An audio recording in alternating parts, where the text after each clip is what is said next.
जन्मली जरी एका मुलगा म्हणून असेल ना, तरी माझ्या फिलिंग्स, माझ्या मनामध्ये एक स्त्री होती. त्यावेळेस सुद्धा माझ्या गुरूंनी मला असं सांगितलं, बाळा त्रास आहे सहन कर, पण तू तुझ्या घरी राहा, आई वडील पुन्हा मिळत नाहीत. उठल्याच्या नंतर मी असं रिअलाईज केलं की माऊ हे तुझं घर नाही आहे. पण नंतर मी आपण विचार केला की माऊ तू समुद्रात उडी मारलीस, थोडंसं तुला डीप जावं लागेल कारण की तुला पोहता येत नाही. टाळी वाजवून शाप दिला की तो शाप लागतोच असं म्हटलं जातं, तर ह्या गोष्टी खऱ्या आहेत का? तुम्ही त्या किन्नराला पैसे मागतानाच बघताय फक्त. कधीतरी त्या किन्नराला विचारलात का सिग्नलवरती किंवा कुठेही रस्त्यावरती, काय की ताई दुपार झाली जेवलीस काय? जोपर्यंत ह्या समाजामध्ये जेंडर इक्वेलिटी नाही आहे तोपर्यंत तुम्हाला किन्नर हे वाईटच दिसणार आहेत. की माझे दुःख मी जेव्हा एखाद्याला सांगितलेले आहेत ना, त्या लोकांनी रडून रडून ऐकलेत आणि हसून हसून सांगितलेत. तुमच्यामध्ये यल्लम्मा देवीचं खूप केलं जातं, तर ती सगळी प्रथा काय असते? तुम्ही जेव्हा 2 वेळेस देवाच्या पाया पडाल त्यावेळेस मी असं केलं तरी ओके डन. हे सिस्टम आहे आपल्या पूर्ण आयुष्यामध्ये. असं म्हटलं की 7 जन्म होतात, 7वा जन्म हा प्रत्येक योनीला किन्नर म्हणून जन्माला यावा लागतो. विश्वरत्न डॉक्टर बाबासाहेब आंबेडकरांचे जे संविधान आहे आज त्याच्यामुळे किन्नर समाज का होईना कुठेतरी जगतो आहे. आणखी एक असं ऐकलंय की किन्नरमध्ये कुणी मेलं की त्यांना रात्रीचं नेलं जातं आणि ते पण त्यांना चप्पलने मारून नेलं जातं. ही जी टाळी वाजवण्याची प्रथा आहे आणि एक विशिष्ट प्रकारे तुमच्यात टाळी वाजवली जाते, त्याच्या मागचं रहस्य काय आहे? विशिष्ट प्रकारची टाळी म्हणजे असं त्याच्यामागे असं रहस्य असं काही नाही आहे. पण मग आता तर मी बरेच जण अशी मुलांना सुद्धा पाहिले की मुलं सुद्धा समजा आता आम्ही चालत असेल आणि मागून कोणीतरी मुलगा आमच्यासारखी टाळी वाजवून दाखवणार, वाजवतात मुलं सुद्धा ही नॉर्मल टाळी वाजवतात. टाळी हा आमचा आक्रोश आहे. टाळी आम्ही ह्या आक्रोशामध्ये कधी राग आला तर रागात पण आमच्यामध्ये टाळी वाजवली जाते. कधी कधी आम्ही आनंदामध्ये असेल तर आनंदामध्ये पण ही आमच्याकडनं टाळी वाजली जाते. मी असं नाही म्हणते की ही टाळी वाजवतात म्हणून सगळे किन्नरच आहेत म्हणून, हा, पण हा टाळी हा मागचा प्रकार असा आहे की ह्या मागे आमचा संघर्ष आहे. खरं तर टाळी प्रत्येकाला अशी वाईट वाटते, पण ही वाईट वाटण्यासारखी टाळी नाही आमची, त्यामागे आमचा आक्रोश आहे. तुम्ही जर आम्हाला काही बोलून जाताय किंवा काही समजा मी काही केलं नाहीये, मी चालले आणि तुम्ही मला जर मागून चिडवताय वगैरे, तर मी तुम्हाला चिडवण्यापेक्षा मी 2 ते 4 टाळ्या वाजवल्या तर माणूस घाबरून घाबरतो. सो मग ती विशिष्ट प्रकारची टाळी त्या गोष्टींसाठी, हा आक्रोश आहे की मी टाळी वाजवते कारण की ह्या टाळी वाजवण्याच्या मागे पण हे तुझं कारण आहे, समाजाचं कारण आहे. त्याच्यामुळे असं बाकी काही विशिष्ट असं काही नाही. आजकाल मुलात मी बघितलेत, मुलं पण टाळ्या वाजवतात, पण नाही, एखाद्या गोष्टीची मिमिक्री करणं चुकीची गोष्ट आहे. जर का आम्ही किन्नर आहोत, ती टाळी आमची आहे, तुम्ही मुलं असून टाळी वाजवताय, मुलांचा आक्रोश आहे का तो टाळी? नाही, तो किन्नरांचा आक्रोश आहे टाळी. आणि तुमच्यामध्ये गुरु चेला ही नक्की काय परंपरा आहे? गुरु चेला परंपरा म्हणजे आता जसं की आपल्याला आपलं आयुष्य जगण्यासाठी आई वडिलांची गरज असते. आपल्याला संस्कार, आपण काय केलं पाहिजे, काय चुकीचं आहे, काय वाईट आहे, हे सगळं आपल्याला आपले आई वडील शिकवतात. तसंच ज्यावेळेस आम्ही आमच्या ह्या जेंडरमध्ये मी जेव्हा आले तेव्हा माझ्या गुरूंनी मला शिकवलं की माऊ ही चांगली गोष्ट आहे, ही वाईट गोष्ट आहे, माऊ तू हे नको करूस, माऊ तू ते नको करूस, माऊ तू ह्या मुलांबरोबर नको बोलूस, ह्या मुलांचा तुला ऑलरेडी त्रास झालेला आहे, माऊ तू ह्या मैत्रिणींबरोबर नको बोलूस, ह्या मैत्रिणींचा तुला त्रास झालेला आहे. जे आपण मार्गदर्शन गुरूंच्या सहवासात करतो, जे गुरु आपल्याला शिकवणार तसं आपण करतो. त्याच्यामुळे आज माझे गुरु किन्नर आखाड्याचे महामंडलेश्वर आहेत, तर ते धार्मिक गोष्टींमध्ये आहेत, पूजापाठ करतात. आज तीच सवय मला लागली आहे. जसं की आपला म्हणजे म्हणतात ना की बापाचे गुण मुलांमध्ये उतरतात, तसे आमच्या गुरूंचे गुण जे पण असतील ते आमच्यामध्ये उतरणार. मग प्रत्येकाला ते गुरु चेला हे नातं निभवावंच लागतं? हा, निभवावंच लागतं असं तुम्हाला कोणी जबरदस्ती नाही करणार आहे. तुम्ही किन्नर कम्युनिटीमध्ये आहात तर तुम्हाला हे नातं करणंच आहे. जर का आता बरेच जण असे मी सोशल मीडियावरती पण बघितलेले आहेत की छान छान म्हणजे आर्टिस्ट लोक आहेत, हिरो हिरोईन आहेत, कलाकार आहेत, त्यांची मुलं सुद्धा ॲज अ ट्रान्सजेंडर आहेत. पण मग त्यांना आमच्या कम्युनिटीमध्ये येणं त्यांना एवढं नाही, त्या गोष्टी इम्पॉर्टन्स नाही देत ते. त्यांना तेवढं बॅक सपोर्ट आहे त्यांना तेवढा की त्यांना जर कुठे पैशाची गरज लागली तर त्यांचे आई-वडील त्यांना देणारे आहेत किंवा "बाळा तू राहा घरी, आम्ही करतो" म्हणून. तर आता ही सिच्युएशन तशी आहे. पण आमच्या वेळेस तसं नव्हतं किंवा ज्या मुलांचे आई-वडील एक्सेप्ट नाही करत, ज्या किन्नरांचे आई-वडील एक्सेप्ट नाही करत, त्यांना रस्त्यावरती येऊन राहण्याची जेव्हा वेळ लागते, तेव्हा आपण कुठेतरी आपले आई-वडील शोधतोच ना. मग त्याच्यामुळे प्रत्येकजण आपण आपल्या आवडीनं असं समजा मला माझे गुरु आवडले, मी माझ्या गुरूंमध्ये काहीतरी वेगळेपणा बघितला असेल म्हणून मी त्यांना चॉईस केलं आणि मी त्यांना गुरु केले. गुरु शिष्यांना शोधायला येत नाही. शिष्य गुरूंना शोधण्यासाठी जातो आणि शिष्य गुरूंना शोधून मग तो त्यांना गुरु करतो आणि त्यांच्या पावलावरती पाऊल ठेवण्याचा प्रयत्न करतो. त्याच्यामुळे ही परंपरा जी आहे ही आत्तापासूनची नाहीये. ती खूप जुनी परंपरा आहे आमची आणि ती गुरु शिष्य परंपरा मला असं वाटतं की ती पुढे पण चालत राहील. जोपर्यंत हा समाज आम्हाला एक्सेप्ट करत नाहीये ना, तोपर्यंत ती ही गुरु शिष्य परंपरा ही आमची कायमच आहे आणि ती ना मोडणारी आहे. कारण की आम्हाला आमच्या गुरूंचा खूप आदर आहे आणि आम्ही आमच्या गुरूंबद्दल तेवढेच पॉझिटिव्ह आहोत. हां, तुम्हाला तेही सांगते, की कधी-कधी माझी गुरु माझ्याबरोबर बोलताना खूप अग्रेसिव्ह होते. कधी-कधी तर म्हणजे त्यांचं माझं ते एवढं महायुद्ध पेटल्यासारखं आमच्या दोघींमध्ये भांडण होतात, की समजा एखाद्या वेळेस गुरु माझ्यापर्यंत अशी जवळपास आली, तर मी पटकन बोलते, "मला मारायला-बिरायचं नाही का, मी मार खाऊन घेणार नाही." आपले आई-वडील आपल्या मुलांना मारतात तेव्हा त्यांच्या मागे त्यांचं मारण्याच्या मागे त्यांना एक हे असतं, की पुन्हा तू ही चूक करू नकोस. तसं आमच्या गुरूंचं पण आहे. पण आतापर्यंत माझ्या गुरूंनी मला अजूनही 5 बोटं कधीही लावलेली नाहीत किंवा मारलेलं नाहीये. मला त्यांनी समजावूनच सांगितलेलं आहे, की "माऊ ही चुकीची गोष्ट आहे, ही चांगली गोष्ट आहे. तू ही गोष्ट करू नको, ती गोष्ट करू नको." ही माझे गुरु सांगतात आणि त्यांच्या पावलावरती पाऊल ठेवून मी आज इथपर्यंत आहे.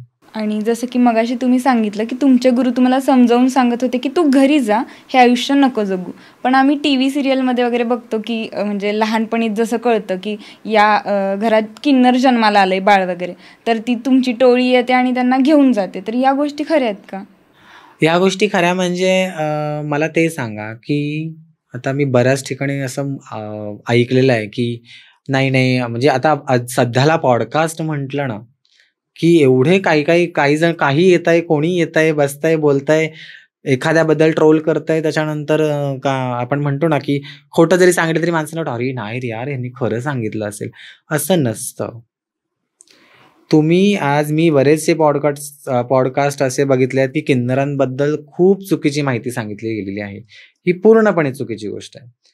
जर का एखादा घरी बाळ जन्माला झालं, तर त्या म्हणजे किन्नर जन्मल्याच्या नंतर जर त्या किन्नरांना त्यांचे आई-वडील सांभाळणार असतील, तर आम्ही त्या किन्नराला का घेऊ?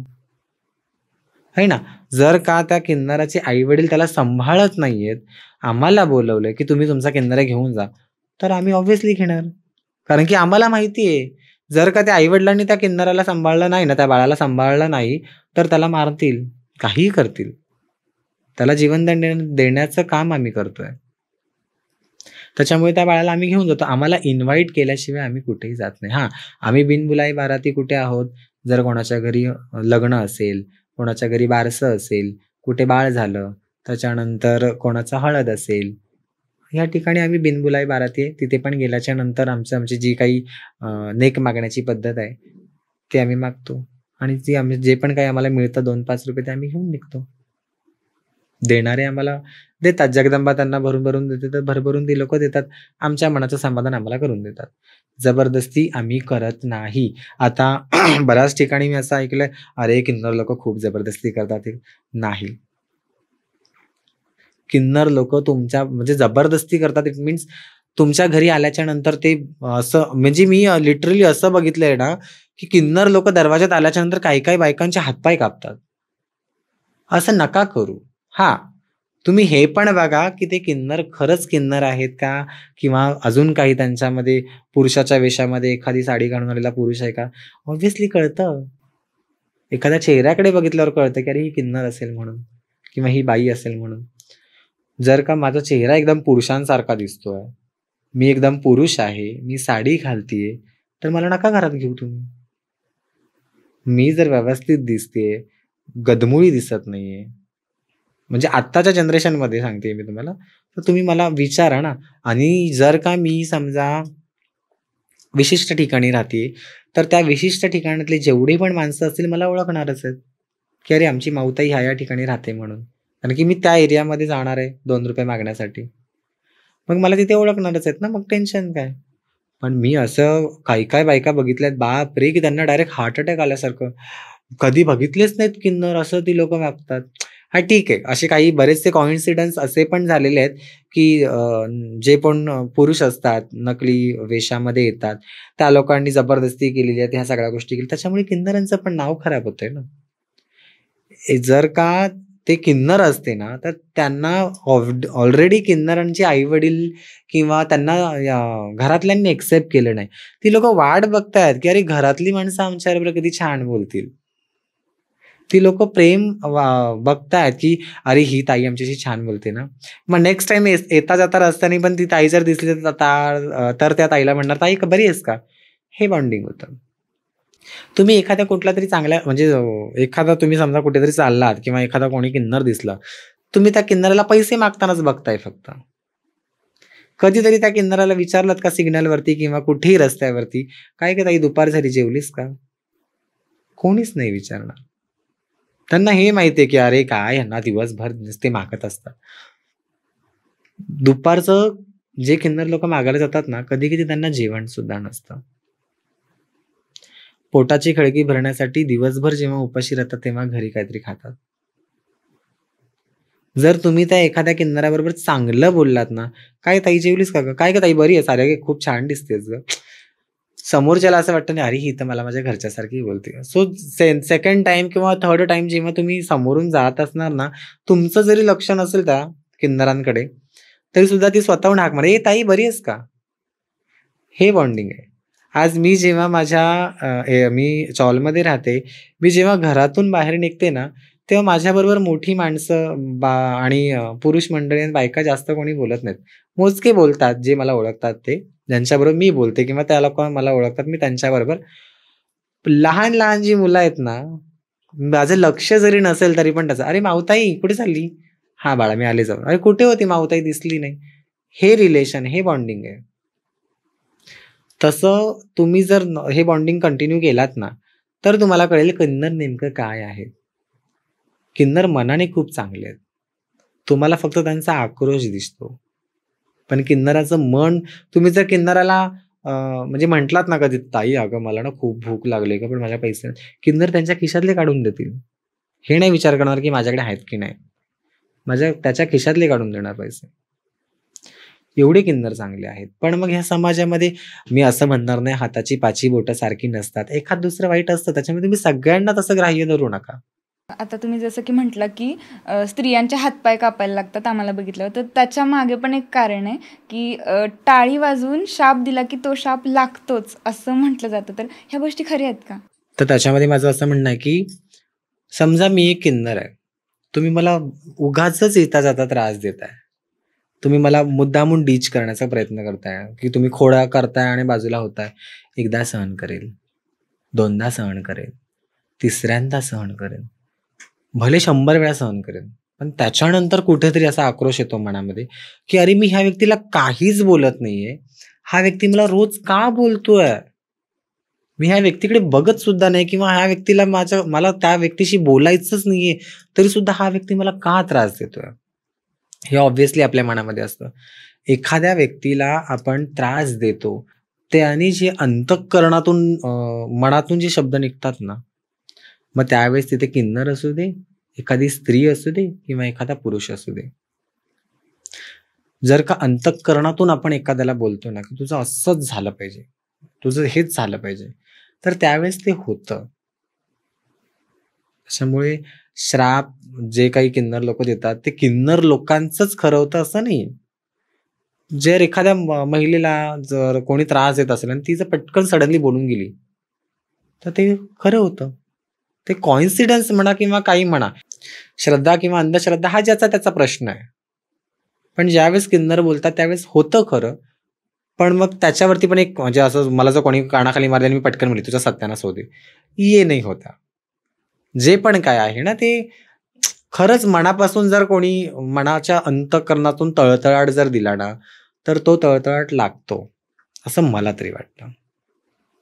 त्याच्यामुळे किन्नर जे काही श्राप देतात, तर तो लागतो की नाही हा ज्याचा त्याचा वैयक्तिक प्रश्न. किंवा आशीर्वाद सुद्धा, जसं की आता बाळ जन्मलं की किन्नरांचा आशीर्वाद घेण्यासाठी त्यांना बोलवलं जातं वगैरे. मग ह्या खरंच होतं का?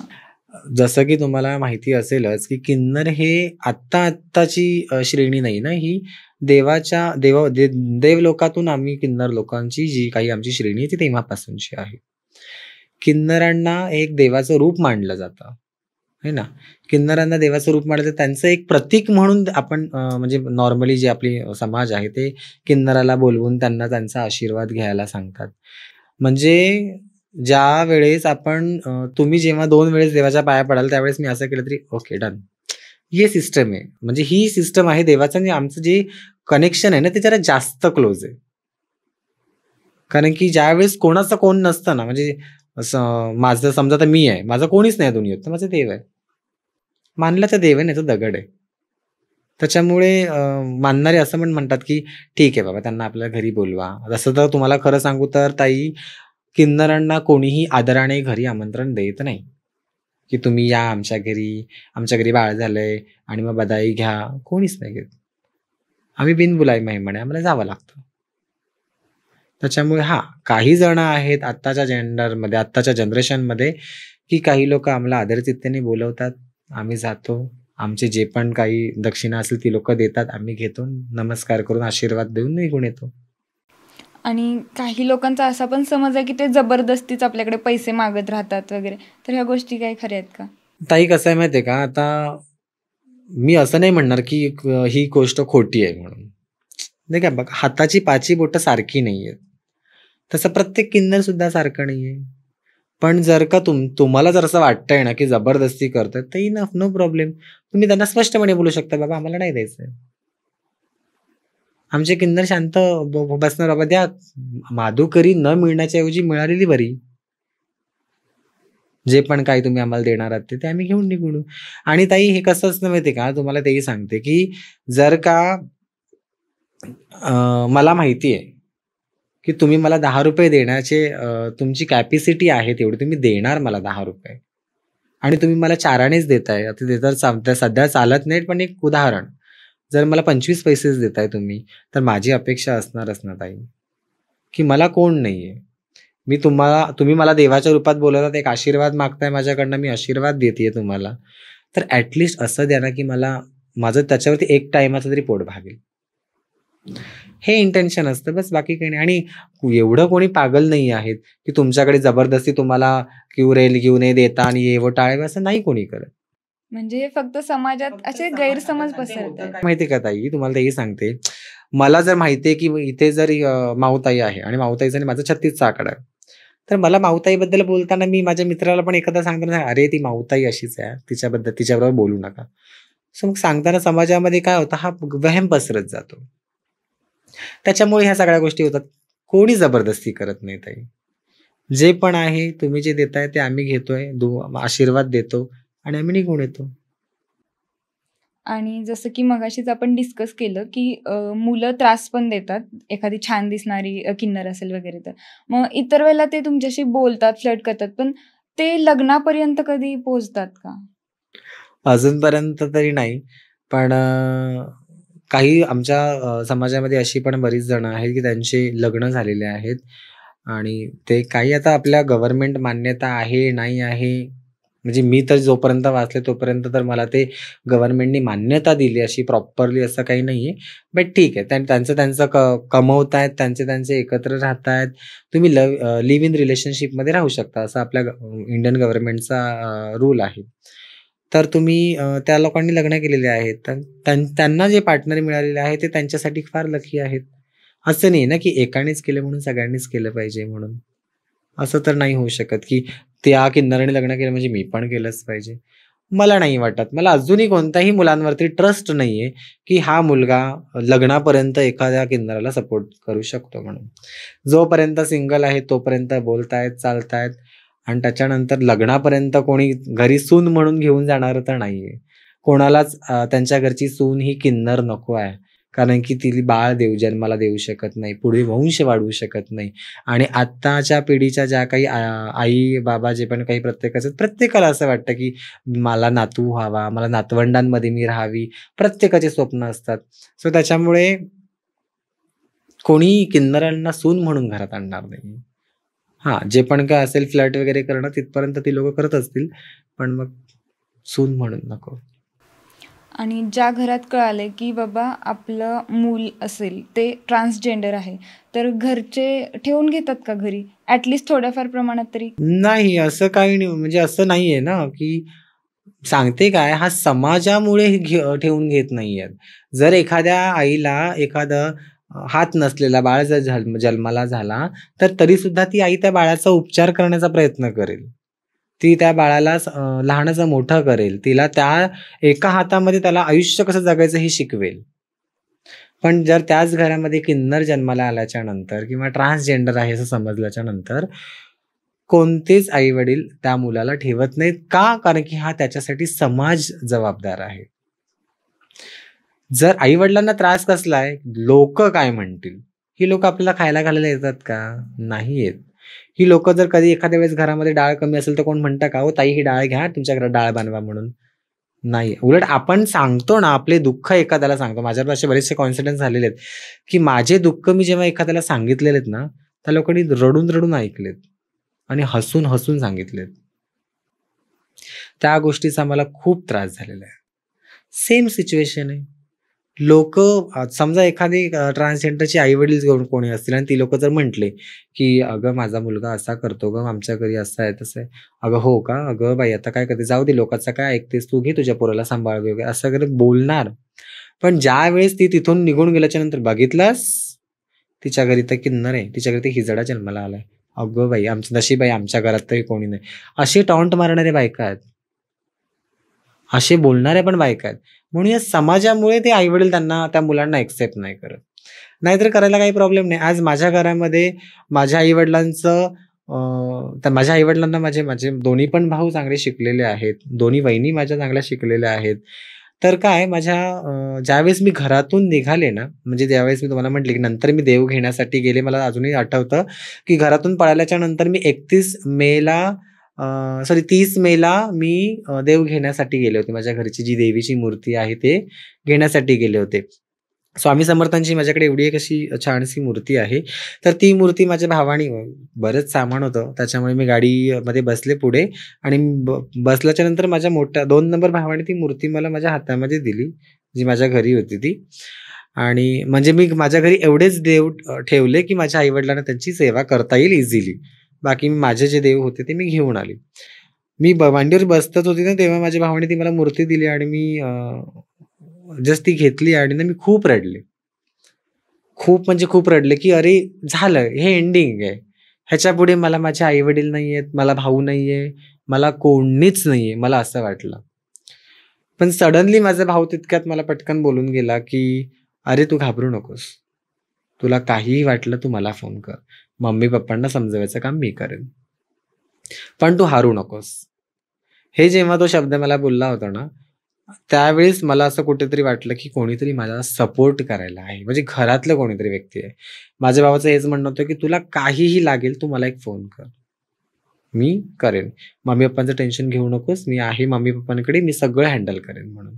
आणि ज्यावेळेस हे शब्द मी ऐकले त्याच्यानंतर कुठेतरी बरं वाटलं. मी घरी आले त्याच्यानंतर माझ्या भावाने माझ्या मम्मी-पप्पांना हळू-हळू थोडं-थोडं समजवायला लागला. त्याच्यानंतर समजवल्याच्या नंतर माझ्या भावाने हे सांगितलं, की त्याच्यामध्ये त्यांची चुकी नसते. त्यांचे हार्मोन्स इम्बॅलन्सिंग होतात. त्याच्या शरीराची कुठलीतरी वाढ कमी झालेली आहे. तुम्हालाही लहानपणापासून माहिती आहे. मग जर का तुम्ही त्याला जबरदस्ती कावळ्याला बदकांच्या अंडामध्ये ठेवलं, तर तो राहणार आहे का? नाही. शेवटी बदक पाण्यामध्येच जाणार आहे आणि कावळे कावळ्यांच्या जागेत राहणार आहेत. तो आपल्यामध्ये जर राहण्यासारखा त्याची मनस्थिती नाहीये, तर आपण त्यांना जबरदस्ती का करतो? आपलं लेकरू आपल्या डोळ्यासमोर चांगलं आहे ना, वाईट तर करत नाहीये ना, चांगलं काहीतरी काम करतंय. त्याचं आयुष्य तो जगतोय, जगू द्या. दुनिया तुम्हाला काही पण बोलेल. पण ह्याच जर समजा आता ती चांगलं करतीये सगळ्या गोष्टी म्हणजे मी, म्हणून जर तुम्ही तिला जवळ करणार असाल, समजा तिने एखादी गोष्ट वाईट केली तर? मग त्यावेळेस जवळ नाही का करणार? करणार ना. मग त्याच्यानंतर मग हळू-हळू एक आय थिंक 1.5-2 वर्षानंतर मग 3-4 वर्षानंतर, 1.5-2 वर्षानंतर पण नाही म्हणता येणार. मग तेवढा वेळ माझ्या आई-वडिलांना समजण्यासाठी लागला. मग माझ्या आई-वडिलांना ते समजलं. त्याच्यानंतर त्यांना माझ्या आजूबाजूची जी माणसं होती त्यांना समजावलं. अहो, ते तसं नसतं. त्यांच्या स्वतः म्हणजे काय असतं ना, की एखाद्या बाईला जर सांगितलं, एखाद्या महिलेला जर तुम्ही सांगितलात, की तू पुरुषासारखं राहा, तर ती राहणार आहे का? नाही राहणार आहे. एखाद्या पुरुषाला जर सांगितलं, की तू साडी घालून तुझी मूछ वगैरे काढ आणि तू रोजची साडी घालून फिरणार आहे का? नाही फिरणार. त्याला खूप लाज वाटेल. तो इतका लाजेल, की अक्षरशः स्वतःला काही करून घेईल. इतका तो लाजेल आणि एकदम हे होऊन जाईल. सेम तसंच आहे. शरीर जरी वेगळं असेल, तरी त्यांचं मन वेगळं आहे ना. तर ते देवाने बनवलेलं आहे. नैसर्गिक आहे या सगळ्या गोष्टी. त्याला आम्ही स्वतःहून काही जबरदस्ती केली का आम्ही? नाही. मग त्याला समजून घ्या. मग हळू मम्मीचा मला एकदा फोन आला. त्याच्यानंतर मम्मी-पप्पांबरोबर बोलणं चालू झालं. मग मला अजूनही आठवतं 14 जानेवारीला मकर संक्रांतीच्या दिवशी मी माझ्या घरी पहिल्यांदा गेले होते. ब्लॅक कलरची साडी घातली होती पैठणी आणि माझ्या घरी हळदी-कुंकू होतं. त्या हळदी-कुंकवासाठी मम्मीने मला बोलली, की "ठीक आहे, आता बस झालं. तू घरी येत नाहीयेस, तू घरी ये." आणि त्या हळदी-कुंकवाच्या दिवशी मी त्याच घरामध्ये पुन्हा ते सगळं फील करत म्हणजे थोडंसं सगळं म्हणजे म्हणतात, "अरे, ही गोष्ट पुन्हा मिळाली आपल्याला. ठीक आहे, मी माझं आयुष्य जगता हे आयुष्य जगू शकते." ते सगळं फील करत मी माझ्या घरी गेले. हळदी-कुंकवाचा समारंभ झाला आणि त्याच्यानंतर संध्याकाळी मी जेवण जेवले. मग तेव्हा आजूबाजूच्या लोकांच्या काय रिॲक्शन होत्या? आजूबाजूच्या लोकांच्या रिएक्शन्स असं काही वेगळं नाही. "अरे वाह! छान, खूप बरं वाटलं तू आलीस आणि मग काय झालं तू आलीस तर? म्हणजे तुझं हे घर आहे, तू ये, तुला कोण काय बोलणार आहे का? तुला जर कोणी बिल्डिंगमध्ये जर कोणी बोललं, तर आम्ही आहोत त्याच्यासाठी." ह्या सगळ्या गोष्टी म्हणजे आजूबाजूवाल्यांनी पण मला सपोर्ट फार छान केला, नाही असं नाही. तुमच्यामध्ये यल्लम्मा देवीचं खूप केलं जातं, तर ती सगळी प्रथा काय असते? यल्लम्मा देवी ही जमदग्नी ऋषींची पत्नी आहे. नाही ना, म्हणजे यल्लम्मा देवी हा पार्वतीचाच अवतार आहे. प्रत्येक देवी ही पार्वतीचाच अवतार आहे. आपल्या महाराष्ट्रामध्ये जोगती संप्रदाय आहे. जो की किन्नर कम्युनिटीमध्ये जे मोस्ट ऑफ किन्नर आहेत ते जोगती संप्रदायाशी रिलेटेड जास्त आहेत. म्हणजे धार्मिक संप्रदायाकडे आपला कल आहे. तर यल्लम्मा देवीची एक विशिष्ट पूजा पद्धत आहे. यल्लम्मा देवीचा कीच होतं. त्याच्यानंतर मग देवीच्या जत्रेला आम्ही जातो. सो ही अशी एक विशिष्ट परंपरा आहे. त्याच्यामध्ये बाकी अजून काही नाही. म्हणजे कीच होतं म्हणजे देवीचं अग्नीतून प्रवेश होणं. माझ्या सोशल मीडिया आयडीवरती बरेच त्याचे व्हिडिओज आहेत. माझे व्लॉग आहेत. त्याच्यामध्ये मी प्रॉपर असं सगळं सांगितलेलं आहे, की एकदम छोटी-छोटी गोष्ट त्यांना क्लिअर करून सांगितलेली आहे, की ही यल्लम्मा देवी आहे. आणि काय होतं, आपण हिंदू धर्मातले आहोत. आपल्याला देव आपण तर मानतो पहिल्यापासून, लहानपणापासून वदनी कवर घेता, नाम घ्या श्रीहरीचे, त्याच्यानंतर सकाळी उठल्यावरती कराग्रे वसते लक्ष्मी, ह्या सगळ्या गोष्टी आपण बोलत असतो. त्याच्यामुळे हळू आपण ह्या जेव्हा क्षेत्रामध्ये येतो, कोणाचा सहारा नाही, तेव्हा त्या एक देवाचा सहारा, मी जसं मगाशी म्हटले, की देवाचा सहारा असतो. त्या पद्धतीमध्ये ती देवीची पूजा, पाठ, अर्चा ह्या सगळ्या गोष्टी होत असतात. तरी पण त्यामध्ये नक्की काय होतं? ते 3 दिवस ते वैधव्य पाळलं जातं वगैरे ह्या गोष्टी ऐकल्यात. यल्लम्मा देवीचा कीच म्हणजे बांगडी फोडण्याचा कार्यक्रम असतो. तो दत्त जयंतीच्या दिवशी होतं. मला माहिती असलेली म्हणजे एक माहिती अशी आहे, की जेव्हा जमदग्नी ऋषींकडे ना एक कामधेनू म्हणून गाय होती. तर ती कामधेनू गाय त्या गायीला तुम्ही काही सांगितलत तरी पण ती गाय तिथे प्रेझेंट करायची. म्हणजे सगळ्या गोष्टी हजर करायची. आणि तिथे ना एक गर्विष्ठ राजा होता कोणीतरी. तर त्या राजाला ती गाय हवी होती. तर ज्यावेळेस ते ऋषी म्हणाले, की "मी ही गाय तुम्हाला नाही देऊ शकत." तर त्या दिवशी त्यांनी ती गाय जमदग्नी ऋषींनी दत्त जयंतीच्या दिवशी ती गायीला मोक्ष प्राप्ती केली. म्हणजे त्यांना स्वर्गामध्ये पाठवलं. आणि मग ह्या गोष्टीचा राग आला त्या राजांना आणि त्यांनी त्यांचा वध केला त्या ऋषीमुनींचा. त्याच्यानंतर 3 सेकंदासाठी देवीचं वैधव्य पण निघून गेलं. एखादा पुरुष डेथ झाल्याच्या नंतर ती महिला विधवा होते. त्यानंतर मग परशुरामांना सांगून मग ते जीव प्राण आणला गेला. त्याच्यानंतर त्यांच्यात पुन्हा ते त्यांना ते पुन्हा प्राण मिळाले. तर त्या 3 सेकंदाच्या वैभवानंतर ते पुन्हा देवी सुवासिनी झाली. कोल्हापूरचे राजा होते असं मी ऐकलंय. तर त्या देवांनी मग त्या देवीला ओटी चोळी केलेली, बांगडी चोळी, जे पण काही अलंकार सुवासिनीचे असतात ते केले आणि त्या 3 दिवसाचं वैधव्याचं प्रतीक किन्नर कम्युनिटी, म्हणजे समजा आता आम्ही जोगती संप्रदाय आहे. तर हा जोगती संप्रदाय त्यात यल्लम्मा देवीचे प्रतीक आहोत असं समजून ते 3 दिवसाचं वैधव्य आम्ही पाळतो. म्हणजे दत्त जयंतीच्या दिवशी आपली जी शेणाच्या गौरेई असतात ना, त्याचं होम केला जातो. कोणी लाकडाचं करतं आणि त्याच्यावरून आम्ही ते किन्नर कम्युनिटी, म्हणजे जोगती संप्रदाय जे पण कोणी आहेत, तर ते जोगती संप्रदाय त्याच्यामधून देवीचं जग डोक्यावरती घेऊन चालले जातात. चालल्याच्या नंतर पटकन एक जण आपल्याला त्या देवीच्या अंगावर सफेद वस्त्र घालून त्या देवीची कुंकू वगैरे, बांगड्या वगैरे काढल्या जातात आणि त्या देवीचे प्रतीक म्हणून मग आमच्या हातामध्ये ज्या हिरव्या बांगड्या असतात आम्ही त्या फोडतो. 3 दिवस मग आपण वैधव्य पाळायचं. म्हणजे ज्यांनी कोणी जोगती संप्रदायामध्ये ज्यांनी बांगड्या फोडलेल्या असतात त्यांनी ते वैधव्य पाळायचं असतं. एक देवीचं प्रतिरूप आहोत आपण, समाज आपल्याला ते समजतंय म्हणून मग ते 3 दिवसाचं वैधव्य पाळून 4थ्या दिवशी आपण पुन्हा मग कुंड असतं, त्या कुंडामध्ये देवीचा चेहरा बघून देवीला हळदी कुंकू लावलं जातं आणि मग स्वतःचा चेहरा बघून त्या पाण्यामध्ये आपण हळदी कुंकू लावून घेतो. मग तेव्हा त्याच्यानंतर पुन्हा तुम्ही पायामध्ये जोडव्या, मासोळ्या, जे पण तुमचे काही डेलीचे अलंकार आहे ते तुम्ही घालू शकता. त्या 3 दिवसामध्ये तुम्हाला वैधव्य पाळायचं आहे. आणखी एक असं ऐकलंय की किन्नरमध्ये कुणी मेलं की त्यांना रात्रीचं नेलं जातं आणि ते पण त्यांना चप्पलने मारून नेलं जातं. ह्या ज्या काही गोष्टी आहेत ना ताई, ह्या खूप म्हणजे असं कधी-कधी वाईट वाटतं ह्या सगळ्या गोष्टींचं. का समाज ह्या चुकीच्या गोष्टी पसरवतोय? त्याच्यामध्ये मी आत्ताच रिसेंटली 3-4 दिवसापूर्वी एक पोस्ट वाचली. त्या पोस्टमध्ये Instagramला मी खाली मेसेज पण केलं, मी कॉमेंट केलेली आहे, की अशा चुकीच्या अफवा पसरवू नका. ज्या घरामध्ये आपण आई-वडील सोडल्याच्या नंतर तुम्ही ज्या किन्नरांबरोबर राहता, त्या किन्नरांबरोबर तुम्ही तुमचं आयुष्य जगता, त्यांच्याबरोबर तुम्ही सुख-दुःख तुमचे शेअर करता. तुम्ही एकत्र जेवण बनवता, एकत्र राहता, एकत्र एका ताटामध्ये तुम्ही जेवताय. असा व्यक्ती समजा जर अचानकपणे एखाद्याचं ह्या जगातून जाणं झालं, तर तुम्ही त्या माणसाला मारणार हे कितपत सेन्स आहे? अरे, जर कुत्र्याचं लहान पिल्लू जरी कोणी मेलं ना, तरी सुद्धा त्याला आपण जमिनीमध्ये गाडताना जर आपल्याकडे ते पाळलेला कुत्रा जर असेल, त्याला सुद्धा जर जमिनीमध्ये आपण पुरत असेल, त्यावेळेस सुद्धा माणसं रडतात. पण त्याला कोण चपलीने नाही मारणार, की "अरे, तू पुढच्या वेळेस कुत्रा नको बनूस, चांगला माणूस बनून माझा भाऊ बनू नये, माझी मुलगी बनू नये," असं नाही म्हणत आपण. जे विधिलिखित आहे त्यांचा पुढचा जन्म काय आहे ते होणार आहे. किन्नराला चपलीने मारण्याचं कोणी एवढं तरी मूर्ख नाही. कॉमन सेन्स नावाची गोष्ट आहे आपल्याकडे. जर आपण एखाद्या व्यक्तीबरोबर कंटिन्यू राहतोय, तर ते होणार आहे का? मी तुम्हाला एक सांगते. समजा तुमची एखादी मैत्रीण आहे, तुमच्याच जेंडरची आहे, ती एक मुलगीच आहे.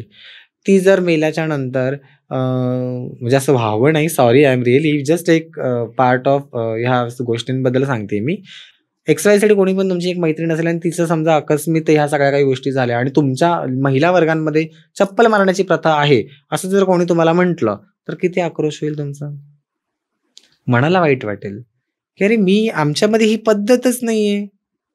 का?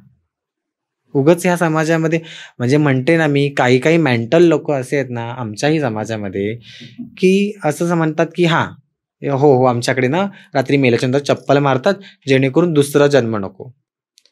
पुढचा जन्म, मी तर असं ऐकलं आहे की आपल्या पूर्ण आयुष्यामध्ये असं म्हटलं की 7 जन्म होतात. 7वा जन्म हा प्रत्येक योनीला किन्नर म्हणून जन्माला यावा लागतो.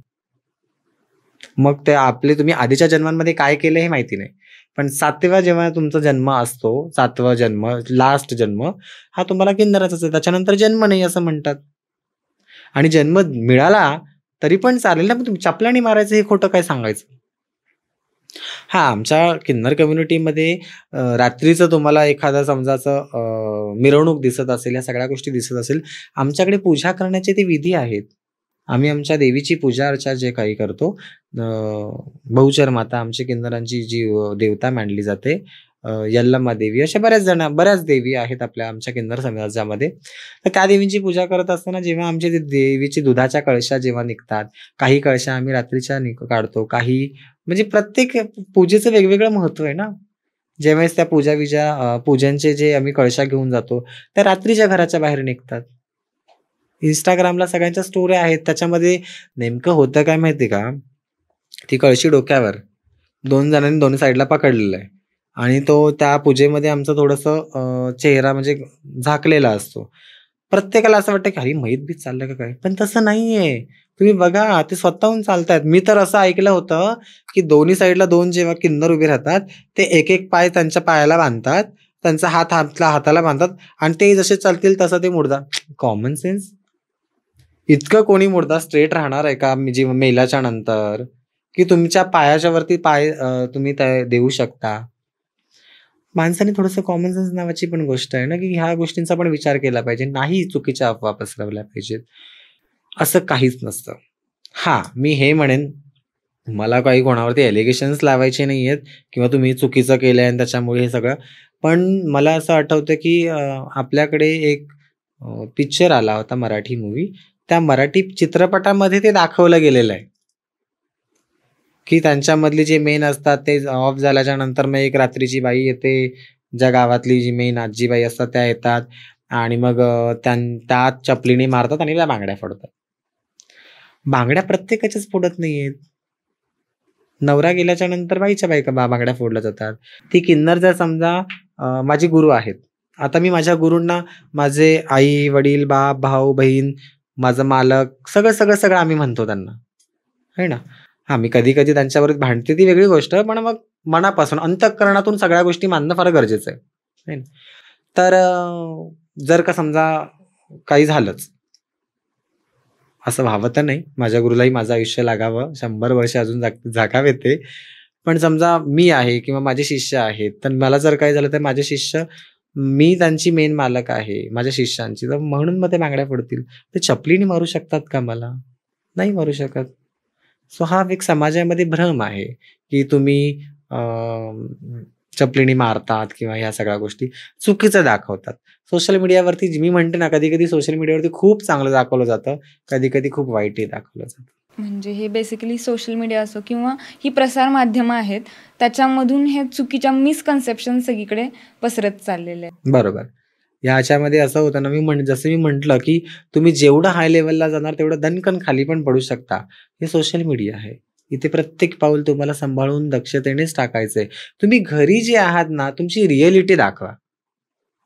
तुम्ही घरी एकदम अग्रेसिव्ह आहात आणि एकमेकांना काही पण बोलताय आणि ऑल जेंडरसाठी मी हे बोलतेय, की तुम्ही कसेही वागताय घरामध्ये गेल्याच्या नंतर आणि तुम्ही कॅमेऱ्याच्या समोर आल्याच्या नंतर नमस्कार, कसे आहात? मी आज हे जेवली ते. असं नका करू. तुम्ही जे घरी आहात तेच दाखवा. समाजाला जेव्हा तुम्हाला कळेल ना, समाजाला की अरे ही घरी अशीच असते ना, म्हणून ती इथे पण अशी आहे. त्यावेळेस समाज तुम्हाला ॲक्सेप्ट करेल. नाहीतर पडद्याच्या आतमध्ये एकदम विचित्र चेहरा आणि पडद्याच्या समोर आल्यावरती स्माईल द्यावी, चुकीची गोष्ट आहे. हां, माणसाच्या मनामध्ये दुःख असेल ना, तर माणसाने चेहरा हसरा ठेवावा. मला ती घाण सवय आहे. माझ्या मनात किती पण दुःख असेल ना, म्हणजे सडनली माझ्या आयुष्यामध्ये असे पण दिवस येऊन गेलेले आहेत, की मी अक्षरशः ब्लँकेटमध्ये रडलेली आहे. मी माझं आयुष्य संपवावं असं सुद्धा मी विचार केलेले आहेत. पण त्या सगळ्यातून निघून जेव्हा मला सडनली असं कोणी भेटलं ना, त्यावेळेस मला जर कोणी भेटलं तर मग मी, "हां, कसे आहात तुम्ही?" सडनली मला असं कोणी म्हणणार नाही, की "तू स्ट्रेसमध्ये आहेस" म्हणून. हे 2 मुखवटे तुम्हाला ठेवा ना. पण जे रिअलिटीमध्ये तुम्ही जे पण काही करता ना, ते समाजासमोर येऊ द्या. ते कॅमेऱ्यासमोर येऊ द्या. जर तुम्ही रिअलिटी कॅमेऱ्यासमोर दाखवली ना, तर तुम्हाला ही सोशल मीडिया त्रासदायक नाही आहे. नॉर्मल आहे. म्हणजे तुम्ही मनात एक आणि बोलणार एक, ही गलत बात आहे फिर. तर आमचे बरेच काही म्हणजे माझे स्पेशली जे काही प्रश्न होते त्याची पूर्ण समाधानकारक उत्तरं तुम्ही दिलेली आहेत, त्याबद्दल तर थँक्यूच. बट तुम्हाला या समाजाला आणखी काय मेसेज द्यायचा आहे किंवा त्यांच्यापर्यंत तुमचं काय म्हणणं पोहोचवायचं आहे? समाजाला मी हेच म्हणेन, की जर का तुम्ही समाजामध्ये जर जेंडर इक्वॅलिटी ठेवलात, तर आपल्याला हे समाज आम्हालाही जगण्यासाठी फार सोपा पडेल. जोपर्यंत ह्या समाजामध्ये जेंडर इक्वॅलिटी नाहीये, तोपर्यंत तुम्हाला किन्नर हे वाईटच दिसणार आहेत. तुम्ही समजून घ्या किन्नरांना. मी हेही म्हणत नाही, की हाताची मगाचपासून मी तुम्हाला तेच 4-5 वेळा सांगते, की प्रत्येक जण सारखा नाही आहे हो ताई. जर तुम्ही आज माझ्याशी चांगलं बोलताय, आज तुम्ही या खुर्चीवर बसलात, मला खुर्चीवर बसवलंय, आज आपलं बॉन्डिंग चांगलं झालंय, बोलतोय, आज माझ्या 4 गोष्टी तुम्हाला कळाल्यात. हे इथपर्यंत जर सीमित असेल ना ताई, तर ते तुम्हाला एवढंच कळणार आहे मी जे सांगितलेलं आहे. ज्यावेळेस तुम्ही रस्त्यावरती जाता येता एखाद्या किन्नराची लाईफ तुम्ही अनुभवाल ना, तुमच्या आजूबाजूला प्रत्येकाच्या, आता मुंबईमध्ये सारख्या शहरामध्ये किंवा महाराष्ट्रामध्ये प्रत्येकाच्या पूर्ण एरियामध्ये कुठे ना कुठे किन्नर राहतायत. त्यांच्या आजूबाजूला तुम्ही राहा. तुम्ही त्यांच्याबरोबर बॉन्डिंग करण्याचा प्रयत्न करा. चांगल्या इंटेन्शननी. एक ताई बोला. माझे आई-वडील मला अजूनही मुलांच्या आवाजानेच बोलतात. म्हणजे जसं मुलाला एखाद्या बोलावलं जातं त्या इंटेन्शन म्हणजे तसंच माझे मम्मी-पप्पा बोलतात. कधी-कधी ती अशी माझी मम्मी 4 जण असल्याच्या नंतर माझ्या मम्मीला असं आठवतं, की नाही "अगं माऊ इकडे ये." असं होऊन जातं.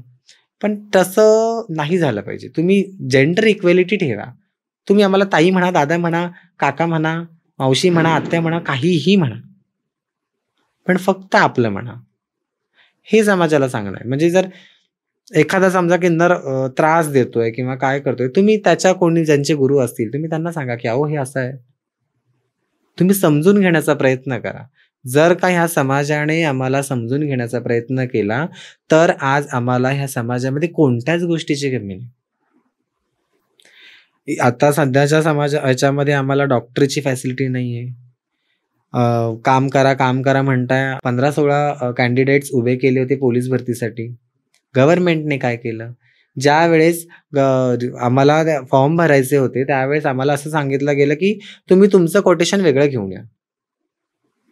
आम्ही महिलांमध्ये तुम्हाला ॲड नाही करू शकत. त्याच्यासाठी फाईट्स केली. पुण्यामध्ये एक माझी मैत्रीण आहे. तिने पण फाईट्स केलेत. बरेच जण म्हणजे जेवढी सोशल ॲक्टिव्हिटीज आहेत आमच्या किन्नर कम्युनिटीमध्ये, मी त्या सगळ्यांना बघते, ती सगळ्यांनी मेहनत केलेली आहे. ह्या सगळ्या म्हणजे पोलिसांसाठी जे कोटेशन लागतं त्यासाठी. शेवटी ते मिळालं. मिळाल्याच्या नंतर झालं असं, की ज्यावेळेस मग मेहनत केली प्रत्येक ट्रान्समॅननी, ट्रान्स वुमेननी, किन्नरांनी प्रत्येकाने मेहनत केली, की ॲटलिस्ट हा जॉब लागला तर खूप बरं होईल. काहीतरी जीवनाचं सुधरेल. या गोष्टी झाल्याच्या नंतर मग म्हणजे पोलीस भरती झाली, ग्राउंड झाले, लेखी परीक्षा झाली, ओरल टेस्ट झाल्या, सगळ्या गोष्टी झाल्याच्या नंतर रिझल्ट जेव्हा लागायचे होते, तेव्हा किन्नरांचे रिझल्ट महिलांमधून लावले गेले. मग असं का केलं तुम्ही? तुम्हाला आमचं वेगळं जेंडर कोटेशन पाहिजे होतं ना. मग आम्ही आमचं वेगळं कोटेशन आणलंय. मग आम्हाला वेगळं कोटेशनमध्ये का म्हणजे महिलांमध्ये का घुसवलं गेलं मग? आमचं वेगळं आम्हाला रिझल्ट द्या. म्हणजे हे तुमच्या मनाचा कायदा आहे. तुम्हाला फक्त दाखवायचं आहे, की आमचं हे जे काही गव्हर्नमेंट आहे, आमचा हा जो कायदा आहे, आम्ही किन्नरांसाठी खूप काय केलंय. फक्त कागदावरती. रिअॅलिटीमध्ये त्यांना काहीच करायचं नाही. मी असं ऐकलंय, की केरळला वगैरे मला 2-3 जणांनी असं सांगितलं, टॉन्ट मारले. अगं केरळला तर वकील पण झालेत आणि केरळला तर छान शिक्षण पण आहे, तुमच्या किन्नर लोकांचं एक टीचर जरी असं झालं. कोकणामध्ये पण एक महिला टीचर आहे. म्हणजे आमच्या किन्नरांची म्हणजे ट्रान्स वुमेन जे आहे त्या एक टीचर आहे. मुख्याध्यापिका आहे आय थिंक सो. कोकणस्थ माणसांनी म्हणजे कोकणी लोकांनी किंवा तिकडच्या माणसांनी तिला एक्सेप्ट केलं, की ठीक आहे, तू काही असू दे तुझं जेंडर, तू शिकवतेस मुलांना छान ना, मग तूच आमची शिक्षिका. तिला प्राधान्य मिळालं म्हणून तिने केलंय. प्रत्येक आत्तापर्यंत आमच्याकडे आत्ता पण आपल्या महाराष्ट्रामध्ये म्हणा वकील आहेत, कोणी म्हणजे बरेच क्षेत्रामध्ये ज्याने त्याने, कोणी फोटोग्राफर आहे, सुंदर छान फोटोग्राफर काढतात, कोणी काय प्रत्येक जण मेहनत करतंय. त्या मेहनतीला फक्त तुम्ही दाद दिली पाहिजे, की हा ही ताई करतीये ना, हा ताई कर, हे तुला जमणार नसेल तर आम्हाला सांग, आम्ही हेल्प करतो. की हसलं नाही पाहिजे, अरे ही काय करणार, असं नाही केलं पाहिजे. हे ज्यावेळेस करणार ना, त्यावेळेस कुठेतरी पुन्हा आम्ही खचून जातो ना ह्या समाजामध्ये. कधी मला स्वतःला लाज वाटते जेव्हा मी रस्त्याला व्लॉग शूट करत असते ना, तेव्हा माणसं विचित्र नजरेने बघतात. हेच एखाद्या मुलीने आणि एखाद्या पुरुषाने जर केलं तर त्यांना अरे काहीतरी ब्लॉगर आहे वाटतं ही. पण मी केल्याच्या नंतर त्यांना वेगळं वाटतं. सो असं नाही झालं पाहिजे. ज्यावेळेस तुम्हाला ही समाजामध्ये इक्वॅलिटी कळेल, की ही ट्रान्सजेंडर पण, ट्रान्स वुमेन पण आपल्यासारखी आहे, तेव्हा कुठे आम्ही ह्या समाजामध्ये प्रॉपरली आणि व्यवस्थित जगू शकतो. हेच सांगणं आहे माझ्या समाजाला, अजून काही नाही. मी तर देवाकडे हीच प्रार्थना करेन की जसं स्त्रियांसाठी आणि पुरुषांसाठी 2 कॅटेगरीज बनवल्यात, त्यांना त्यांचे अधिकार मिळत आहेत, तसंच LGBT यांना सुद्धा तेवढेच चांगले अधिकार मिळावेत. कसं आहे ताई माहिती आहे का, की कायदे कानून बरेच आहेत. मी मगाशी म्हटलं कायदे कानून बरेच, म्हणजे तुमच्या कागदोपत्री खूप कायदे कानून आहेत.